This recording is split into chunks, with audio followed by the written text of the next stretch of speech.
జగన్మోహన్ రెడ్డి గారు పాత చింతకాయ పచ్చడి అనే సామెతగా ఇంకా పాదయాత్రలను పట్టుకొని ఊగులాడుతూ ఉన్నాడు.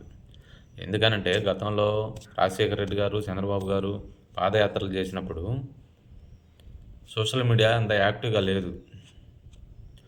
ఆ తర్వాత జగన్మోహన్ రెడ్డి గారు, లోకేష్ గారు చేసినప్పుడు కూడా మరీ అంత యాక్టివ్గా లేదు.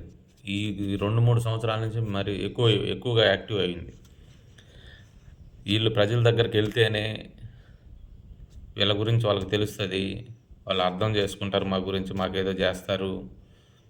అసలు నాయకుడు ఏం చేస్తున్నాడు అనేది ప్రతి క్షణం ఈరోజు ఫోన్లో వచ్చేస్తుంది. ప్రతి ఒక్క ఇంట్లో పిల్లలు కానీ ముసలోళ్ళు కానీ అసలు ఫోన్ గురించి తెలియని వాళ్ళకి కూడా చూపించేస్తున్నారు పిల్లలు. ఇదిగో జగన్మోహన్ రెడ్డి ఏం చేశాడో చూడని, ఇదిగో చంద్రబాబు ఏం చేశాడు, పవన్ కళ్యాణ్ గారు ఏం చేశారు అనేసి అన్నీ చూపిస్తూ ఉన్నారు. అందువల్ల పాదయాత్రలతో పెద్ద ఒరిగేదేమీ లేదు. మీరు అనుకోవచ్చు ఆయన పాదయాత్ర చేస్తుంటే మీకు భయం వేస్తుంది అనేది. భయం కాదు, అబాస్ పాలవటం, టైం వేస్ట్ తప్ప ఇంకేం లేదు అని చెప్పేదానికి మాత్రమే ఇది.